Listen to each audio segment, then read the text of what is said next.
तो live times के खास शो लाइव इलेक्शन स्पेशल में आपका स्वागत है। हम इस सेगमेंट में अगले 1 घंटे बिहार चुनाव के बारे में बात करेंगे और आपको पता है बिहार चुनाव की पल पल की खबर लाइव टाइम्स पर आपको देखने को मिल रही है। बिहार चुनाव में पहले चरण के लिए प्रचार खत्म होने वाला है।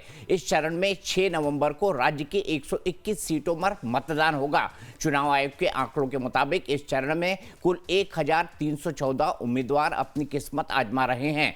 बिहार में मुख्य मुकाबला दोनों गठबंधनों एनडीए और महागठबंधन के बीच है। एनडीए के लिए पीएम मोदी से लेकर अमित शाह और सीएम योगी से लेकर सीएम नीतीश कुमार मुख्य प्रचारक रहे हैं। वहीं महागठबंधन की तरफ से राहुल गांधी और तेजस्वी यादव ने मोर्चा संभाला है। दोनों गठबंधन अपना अपना घोषणा पत्र जारी कर चुके हैं। पहले चरण में कई सियासी दिग्गजों की किस्मत दांव में है। इनमें मुख्य तौर पर डिप्टी सीएम सम्राट चौधरी तारापुर से चुनाव लड़ रहे हैं। विजय सिन्हा भी चुनाव लड़ रहे हैं। आरजेडी नेता तेजस्वी यादव भी इसके अंदर शामिल हैं। इसके अलावा लालू प्रसाद यादव के बड़े बेटे तेज प्रताप यादव भी अपना भाग्य आजमा रहे हैं। भोजपुरी के ट्रेंडिंग स्टार खेसारी लाल यादव और मैथिली ठाकुर के भाग्य का फैसला पहले चरण में ही होगा। लेकिन सबसे ज्यादा नजर रहेंगी मोकामा सीट पर, जहां बाहुबली अनंत सिंह का मुकाबला सूरजभान सिंह दूसरे बाहुबली की पत्नी वीणा देवी से है।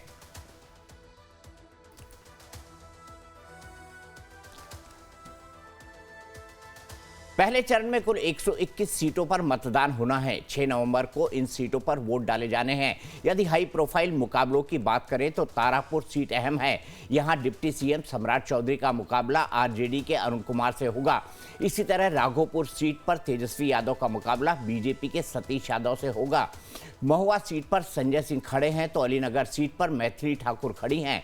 सबसे अहम मुकाबला मोकामा सीट पर है, जहां बाहुबली अनंत सिंह चुनाव लड़ रहे हैं और उनके सामने बाहुबली सूरजभान की पत्नी वीणा देवी चुनावी मैदान के अंदर है।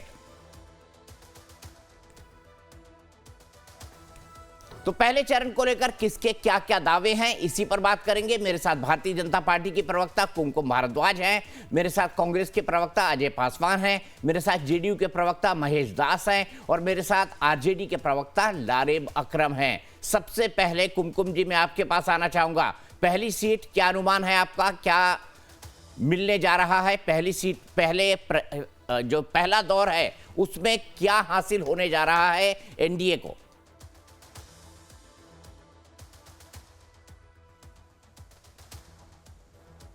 कुमकुम जी मेरी आवाज सुन पा रही हैं?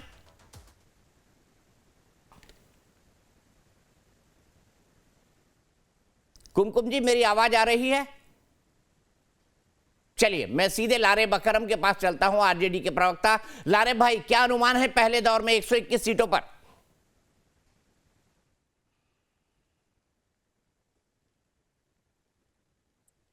दीपक जी बहुत बहुत धन्यवाद, आपका शुक्रिया।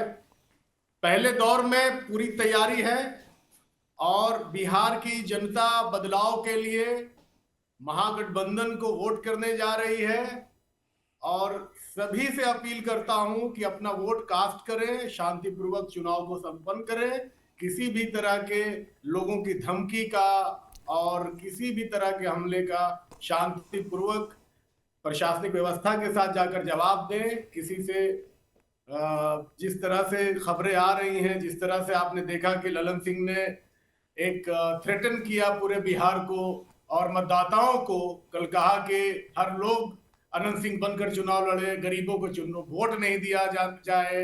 ये अपने आप में ये मैसेज देने का प्रयास है कि जो भी हमारे खिलाफ आएगा और हमारे पार्टी की तरफ जो भी लड़ने वाले हैं वो अनंत सिंह बनकर के गोलियों से रौंद दे, गाड़ी से रौंद दे, भून दे। इस तरीके का जो मानसिकता है उसके विरोध में जाकर के उसके विरुद्ध जमकर बिहार की जनता मतदाता पहले फेज में अपना वोट कास्ट करने जा रही है। सभी को अग्रिम बधाई और वोट हमारे पक्ष में हो रहा है। वोट आपके पक्ष में होगा। कुमकुम जी पहले दौर के लिए क्या दावा है भारतीय जनता पार्टी का? 121 में से कितनी सीटें मिलेंगी गठबंधन को, एनडीए को? जब हमारा मॉडल ही है बिहार का डेवलपमेंट का मॉडल, तो आप समझ सकते हैं कि जनता किसके पक्ष में हो सकती है। यहाँ अपहरण उद्योग तो चलाना नहीं है। और जिस तरह से ये बातें कर रहे थे, रीत लाल यादव बड़ा खूंखार आदमी, कौन सा कर्मकांड है जो उसने नहीं किया होगा, उसके लिए एक इकलौता क्रिमिनल के लिए लालू यादव, ऐसे तो उनके हाथ पैर फूल जाते हैं जब वो राउज एवेन्यू कोर्ट में पहुंचते हैं, लेकिन उनके लिए, रीतलाल यादव के लिए लालू जी ने रोड शो किया है। तो इस पे इनका क्या कहना है? और बिहार की जनता बहुत भली भांति जानती है कि वो किसी भी तरीके से, जिसको मैं आरजेडी नहीं, मैं इनको कहती हूँ तो थोड़ा सा इनको अच्छा फील हो, तो मैं इनको कहती हूँ क्या क्या बेटर है जेआरडी टाटा वाला फीलिंग लाइए और जनता राज दल अपना नाम रख लीजिए। तो बिहार की जनता को बहुत अच्छे से तरीके से पता है कि हमारे लिए विकास की बात कौन करेगा। अपहरण उद्योग नहीं चलाना है बिहार के अंदर। तो इसलिए हमारी जो हमें पता है कि हम फर्स्ट फेज में और सेकेंड फेज में पूरी तरह से हम क्लीन स्वीप अपनी मेजॉरिटी लेकर के आ रहे हैं और हमारी बिहार में सरकार बन रही है। ठीक है, बिहार में आपकी सरकार बन रही है, ये आपका दावा है, लेकिन मैं सीधे अजय पासवान जी के पास चलता हूं। अजय पासवान जी, आप क्या दावा करेंगे पहले दौर के प्रचार खत्म होने के ठीक 1 घंटे पहले? देखिए, निश्चित रूप से ये महागठबंधन की अग्नि परीक्षा है और इस अग्नि परीक्षा में हम लोग एनडीए से बिल्कुल आगे चल रहे हैं। एनडीए बिल्कुल बौखलाई हुई है। जिस तरह से अनंत सिंह का प्रकरण हुआ, ये जगजाहिर है, ये महाजंगल राज जिसकी हम बार बार बता रहे थे, और ये पहले से अब सामने आता जा रहा है। जब चुनाव में लॉ एंड ऑर्डर कंट्रोल नहीं हो पाया, तो सोच लीजिए कि जब सरकार बनेगी तो क्या परिस्थितियां उभरेगी। हम निश्चित रूप से रोजगार, पर्यटन, चीजें हैं जिससे नीतीश कुमार ने लगभग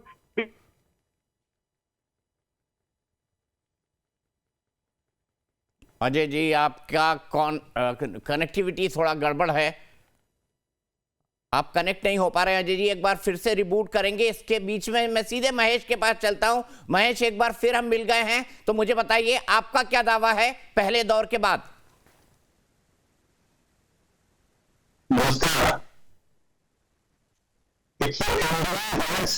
अपनी आवाज थोड़ी कम कर लीजिए। आपकी आवाज फट फट के आ रही है, थोड़ा कम करिए अपनी आवाज को, वॉल्यूम को कम करिए वहां से। महेश,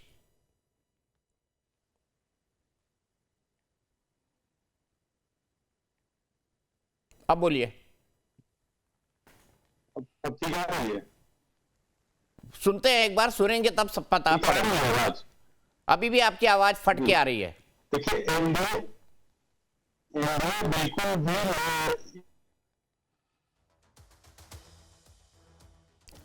एनडीए पूरी तरीके से एकजुटता के साथ जनता के बीच जा रहे हैं। जो एनडीए का एक ही लक्ष्य है, विकास विकास विकास। जिस तरीके से राष्ट्रीय जनता दल के प्रवक्ता को मैं सुन रहा था, वो कह रहा है कि महेश, आपको फिर से जुड़ना होगा, माफी चाहूंगा, आपको बीच में रोक रहा हूं, आपको फिर से जुड़ना होगा। आपकी कनेक्टिविटी बहुत खराब है, आपकी आवाज फटफट के आ रही है। सीधे मैं चलता हूं, हमारे editor in chief Dilip Singh हमारे साथ जुड़ गए हैं। सर, सबसे पहले जानना चाहूंगा, इन 121 सीटों में आपकी निगाहें किन सीटों पर होंगी? मेरी निगाहें या सबकी निगाहें तो 121 सीट के तमाम पे, लेकिन राघोपुर एक महत्वपूर्ण सीट के रूप में देखा जा सकता है, क्योंकि वहां पे महागठबंधन के जो सीएम फेस हैं तेजस्वी यादव, वो वहां से चुनाव में है, मैदान में है, लड़ रहे हैं।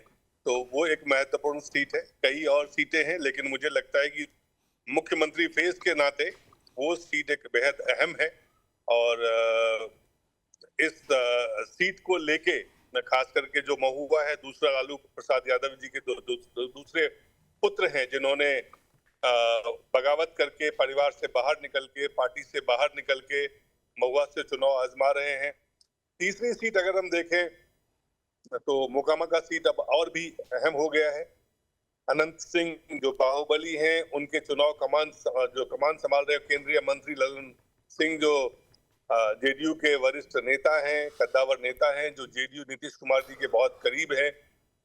तो ये 3 सीटों को तो मैं बहुत साफ देख रहा हूँ कि बहुत ही अहम सीटें हैं कई कारणों से। इसके अलावा भी जो सीटें हैं, खास करके अगर हम जाएं, जो सिवान की सीट है, जहाँ पे योगी आदित्यनाथ जी गए, जहाँ पे जो ओसामा, जो मोहम्मद साहबुद्दीन के जो पुत्र हैं, वो भाग्य आजमा रहे हैं, वो भी एक महत्वपूर्ण सीट है कई लिहाज से, क्योंकि वहां पे उस इलाके में योगी आदित्यनाथ जी का जो है लगातार दौरा हुआ तो 3-4 ऐसी सीटें हैं जिनको आप देख सकते हैं।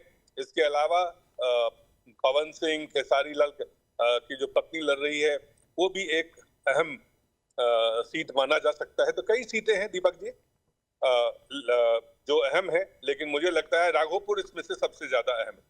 सबसे पहले मैं आपसे जानना चाहूंगा, क्या मुद्दे आपको लग रहा है पहले दौर में हावी रहने वाले हैं? अगर हम पक्ष और विपक्ष जितने राजनीतिक दलों के बड़े नेताओं ने जो रैलियां की, हालांकि की इश्यूज जो है बिहार को लेके, वो तो बहुत ज्यादा हाईलाइट नहीं हुआ। मुझे नहीं लगता है कि जो मूल मुद्दे बिहार के हैं, जो मैं बार बार कहता हूं और कई बार कह चुका हूं कि बिहार में पढ़ाई को लेके, बिहार में कमाई को लेके, बिहार में दवाई को लेके जो पक्ष और जो विपक्ष की तरफ से जो फोकस होना चाहिए था, वो मुझे नहीं दिखा। हालांकि ये मुद्दे हैं, विकास के मुद्दे हैं। एनडीए में जो फोकस है वो इंडस्ट्री को लेके है, जो रोजगार को लेके तेजस्वी यादव ने जो वादे किए थे, उन वादों से आगे बढ़ के एनडीए के तरफ से भी घोषणा पत्र में, संकल्प पत्र में अपने अपने उन्होंने किए। लेकिन मूल रूप से चुनावी मुद्दे जो हैं और जो मूल मुद्दे हैं, दो अलग अलग तरीके से इसको देखना पड़ेगा। क्योंकि जो राजनीतिक दल हैं, जो तमाम राजनेता हैं, वो कहीं ना कहीं अपने हिसाब से चीजों को देखते हैं। उनको पता है कि नीचे जमीन पे कौन से वो मुद्दे होंगे जो लोगों को जोड़कर वोट करवाने तक के लिए उनके लिए एक फायदेमंद साबित होगा। तो उस तरह से उन्होंने अपने मुद्दे को रखने का प्रयास किया है। अगर हम देखें, प्रधानमंत्री जी खुद भी जिस तरह के कई सारे मुद्दे उन्होंने, जंगल राज जो है वो एक मेजर 20 साल नीतीश कुमार के शासन रहने के बाद भी अगर जंगल राज इतना बड़ा मुद्दा एनडीए के लिए है, और उसी के इर्द गिर्द मुझे लगता है कि पूरे के पूरे जो एनडीए जो गठबंधन है, वो मजबूती से इस चीज को आगे रख रहे हैं कि अगर तेजस्वी आया, अगर महागठबंधन आया, तो यहाँ पे जंगल राज होगा, जंगल राज पार्ट 2 होगा। तो जंगल राज का जो भय दिखा करके एक उन्होंने पूरे तरह से एक माहौल बनाने का प्रयास किया है। प्रथम जो फेज है, जो फर्स्ट फेज ऑफ इलेक्शंस है, मुझे लगता है बाकी सारे मुद्दे कहीं ना कहीं पीछे चले गए हैं। इस वक्त जंगल राज जो है उसको एनडीए ने मुद्दा बनाया हुआ है। उस मुद्दे को लेके लामबंद करने का प्रयास जो है भारतीय जनता पार्टी के नेता, जेडीयू मुख्यमंत्री जो है नीतीश कुमार जी, वो भी यही कहते हुए, फोकस करते हुए नजर आए कि भाई अगर उन लोगों ने कुछ नहीं किया, हम लोग आए तो सब कुछ ठीक किए, उनकी जो अपनी शैली में जो वो कहते हैं। तो मुझे लगता है कि जो मूल मुद्दा जो बिहार का है उस पे फोकस नहीं होके अब जो मुद्दे हैं कि जंगल राज अगर आया तो जंगल राज के खिलाफ जो है एनडीए ने एक तरफ से मोर्चा खोल रखा है। एनडीए के तमाम सहयोगी दल ने मोर्चा खोल रखा है। चिराग पासवान हो, जीतन राम मांझी हो, उपेंद्र कुशवाहा जी हो, नीतीश कुमार जी हो, प्रधानमंत्री जी हो, योगी आदित्यनाथ जी हो, भारतीय जनता पार्टी अमित शाह जी हैं, तमाम लोगों ने जो है जंगल राज को अपने फोकस में रखा है कि जंगल राज जो है वो उसको रोकना है हर कीमत पे, वो नहीं दोबारा बिहार में लौटना चाहिए। तो मुझे लगता है कि एक तरफ से तो ये जो है बहुत बड़ा मुद्दा जो है सामने रखा गया है लोगों को, जबकि लोगों के सामने जो प्रभावी ढंग से अगर आप देखें तेजस्वी यादव ने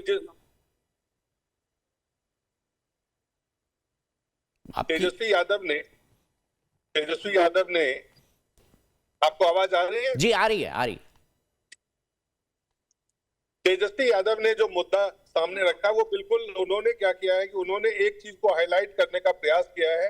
वो ये है कि जो नीतीश कुमार जो उनके वो कहते हैं चाचा है, वो हम कब्जे में हैं, उनको कब्जा कर लिया गया है, उनको हाईजैक कर लिया गया है। तो कहीं ना कहीं वो जातीय समीकरण को, जैसे मुकेश सहनी को उन्होंने उप मुख्यमंत्री पद के लिए आगे किया महागठबंधन ने, और अब जो है नीतीश कुमार जी को एक तरह से हाईजैक करके जो बात वो कह रहे हैं कि हाईजैक किया गया है, तो कहीं ना कहीं वो भी एक कोशिश कर रहे हैं कि जो सामाजिक समीकरण है ईबीसी, ओबीसी, दलित, उसको बेहतर करके फोकस में रखा जाए। तो एक तरफ जंगल राज है, तो दूसरे तरफ से अगर आप देखिए तो वो हाईजैक ऑफ नीतीश कुमार जो है वो एक बड़ा मुद्दा तेजस्वी ने बनाया है। उसके पीछे उनकी राजनीतिक मंशा ये है कि जो अन्य पिछड़ी जातियां हैं, जो महादलित समुदाय से लोग हैं, उनको लामबंद करके सामाजिक समीकरण को, वोट समीकरण को बेहतर किया जाए। तो मुझे लगता है दो चीज मैं देख पा रहा हूं मूल मुद्दे से अलग हटके, बुनियादी मुद्दे से अलग हटके, एक जंगल राज और एक चाचा का हाईजैक होना जो महागठबंधन के जो सीएम फेस है, वो उसके पीछे जो एक राजनीतिक सियासी उनकी एक मंशा है कि कैसे न कैसे पिछड़ी जातियों को, खास करके जो नीतीश कुमार जी को हाईजैक कर लिया है। तो अब आपके पास विकल्प जो बचता है वो तेजस्वी है, और आप तेजस्वी इसी को आप देखेंगे जितने भी रैलियां हैं तेजस्वी ने की है उसमें इस बात को जरूर कहते हैं कुल मिलाकर के। ठीक है दीपक जी। ठीक है, अब दिलीप सर आप जुड़े रहिए हमारे साथ, हम आपसे समय समय पर और बात करते रहेंगे। लेकिन अब चलते हैं गृह मंत्री अमित शाह की रैली की तरफ। आज उन्होंने अपनी रैली में एक बड़ी बात की है। दरभंगा में गृह मंत्री अमित शाह ने रैली को संबोधित किया। उन्होंने महागठबंधन पर हमला करते हुए कहा कि राहुल गांधी ने छठी मैया का अपमान किया है और पीएम मोदी और उनकी मां का भी अपमान किया है। जब जब राहुल ने पीएम मोदी का अपमान किया है तब तब बीजेपी को प्रचंड बहुमत मिला है। इसी भूमि पर मोदी जी की माता जी के लिए अपशब्द कही। अभी राहुल भाई ने, राहुल बाबा ने छठ मैया का अपमान किया। राहुल बाबा, आप बिहार को जानते नहीं हो।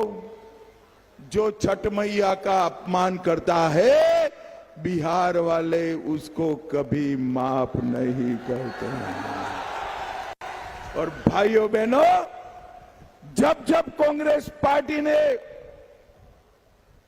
मोदी जी के लिए अपशब्द कहे, भारतीय जनता पार्टी प्रचंड बहुमत से जीत कर आई है, प्रचंड बहुमत से जीत। इसी पर एक कमेंट लेते हैं, सीधे चलता हूं अजय पासवान के पास, कांग्रेस के प्रवक्ता हैं। आपने जब जब अपमान किया है प्रचंड बहुमत से जीती है भारतीय जनता पार्टी, ये दावा है अमित शाह जी का। क्या कहेंगे अजय पासवान जी, जो प्रधानमंत्री की मां के लिए अपमानजनक शब्दों का इस्तेमाल किया गया था, इनफैक्ट गाली दी गई थी, तो क्या कहेंगे इस पर? क्या डिफेंस है आप लोगों का इस पर? दीपक भाई देखिए, भारतीय जनता पार्टी प्रोपेगेंडा की पार्टी है।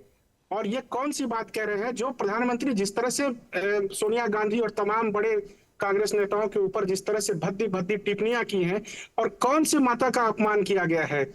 देखिए दीपक भाई, इस तरह का जो नैरेटिव फैलाने की भारतीय जनता पार्टी कोशिश कर रही है, उससे वो चुनाव में सफल नहीं हो पाएगी। आप देखिए, छठ मैया के बारे में अपमान तो ये कर रहे हैं। आपने भी वो कमेंट सुना होगा कि राहुल जी ने क्या कहा था। तो ये लगातार छठ को लेके, अपनी माँ को लेके चुनाव में जिस तरह से उनको आगे कर रहे हैं, ये न केवल खेदजनक है और राजनीति में इनका कोई स्थान नहीं है। इनसे ऐसी चीजें प्रोपेगेंडा के अलावा कुछ भी नहीं है। भारतीय जनता पार्टी को अपने मुद्दे, अपने व्यक्तित्व, अपने चीजों के ऊपर बोलने की बारी है। ये लंबा समय हो गया है, ये बहुत लंबे समय से सरकार में है, और इनके पास जब बताने को कुछ नहीं है तो ये ऐसी ऐसी बातों का प्रयोग चुनावी रैली में कर रहे हैं। रहा छठ माता का अपमान, कहां से कहां चुनाव को लेके जा रहे हैं, कितना गर्त में गिरेंगे ये लोग सत्ता के लिए। समय आ गया है, पहले फेज का जब चुनाव का वोटिंग होगा तो देखिएगा महागठबंधन किस तरह से अपना परफॉर्मेंस करेगी। और ना केवल हम सत्ता में आएंगे, हम एक मजबूत सरकार बनाने का वादा करते हैं। ठीक है, आप मजबूत सरकार बनाने का वादा कर रहे हैं, लेकिन इसी चुनाव प्रचार के आखिरी दिन एनडीए ने पूरी ताकत झोंक दी है। दरभंगा में सीएम योगी ने एनडीए प्रत्याशियों के लिए भव्य रोड शो किया। सीएम योगी के रोड शो में हजारों की भीड़ देखने को मिली। इस दौरान योगी के समर्थक बुलडोजर लेकर पहुंचे और उन पर पुष्प वर्षा की। सीएम योगी का रोड शो लोहिया चौक से शुरू हुआ और 10 किलोमीटर तक चला। इस दौरान भीड़ ने उनके ऊपर पुष्प वर्षा की और जय श्री राम के नारे लगाए। सीएम योगी ने समस्तीपुर में रैली को संबोधित किया, जिसमें बड़ी तादाद में लोग जुटे। इस रैली को संबोधित करते हुए सीएम योगी ने कहा कि इस बार फिर सरकार आई तो मोहिउद्दीन नगर का नाम बदलकर मोहन नगर कर देंगे। भाइयों,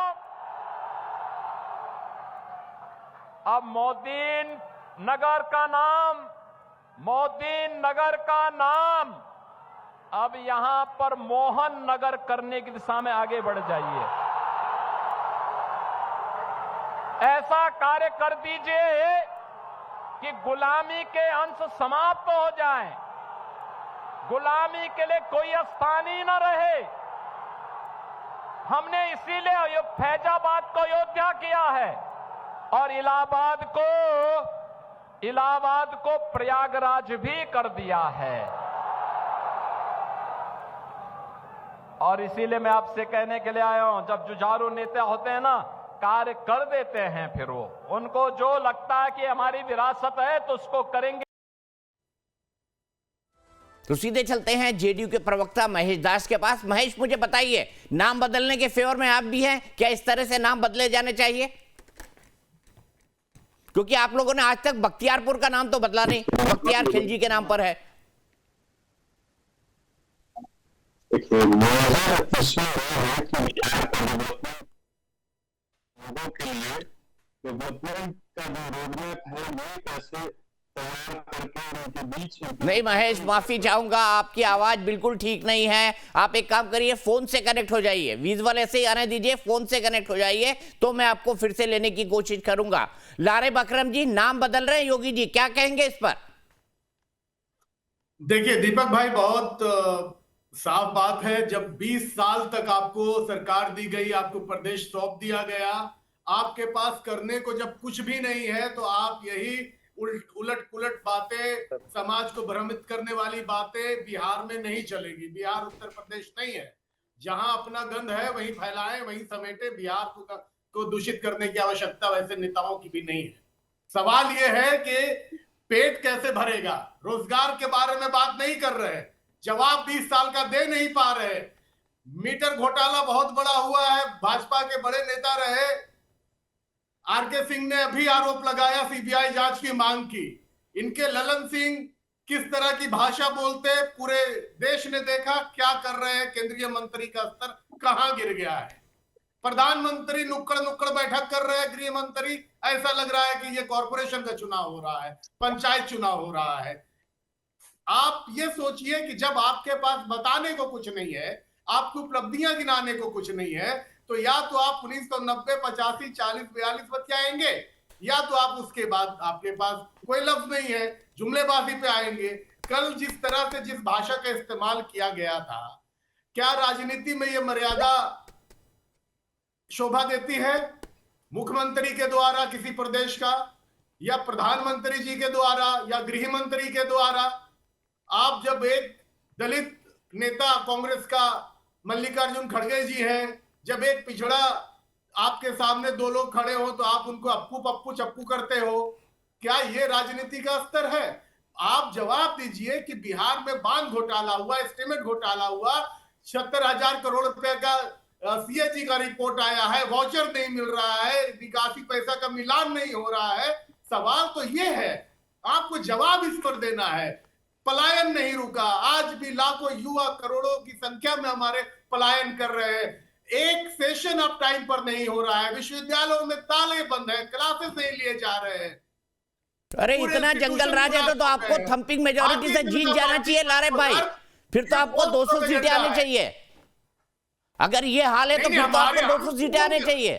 दीपक भाई, बिहार की जनता सरकार बना रही है, ये फॉल्स प्रोपेगेंडा नहीं चलेगा। इनका नाम बदल देंगे, उनका नाम बदल देंगे, बिहार उड़ती चिड़िया के हल्दी लगाना जानता है। और ये लोग जो कर रहे हैं बैठ करके, इनको अगर लग रहा है कि बिहार की जनता को आप भ्रमित कर लेंगे, तो ये आप सपने देखना बंद कर दे। दिन में 14 तारीख को आपके सारे अरमान धुल जाएंगे। आपने कहां गर्त में ला दिया बिहार को। ठीक है, 24 घंटा में दर्जनों हत्याएं हो रही है, मॉडल कोड ऑफ कंडक्ट लागू होने के बावजूद। केंद्रीय मंत्री मारने की धमकी दे रहा है, थ्रेटन कर रहा है मतदाता को, कह रहा बांध दो। मैं आऊंगा उस खबर पे भी आऊंगा। मेरे उसमें वो खबर भी है लारेब भाई, लेकिन कुमकुम जी को जवाब देना चाहिए। कुमकुम जी, देखिए क्या सूरत हाल बताया है इन्होंने। जी मैं बताना चाहूंगी कि इनकी समझ पे कि बिहार की जनता चुन रही है, तो लोकतांत्रिक व्यवस्था में इलेक्शन में बिहार की जनता ही चुनती है, इतना तो इनको पता होना चाहिए। कई बार मुझे लगता है कि हास्यास्पद लगता है कि कितनी इनकी समझ है।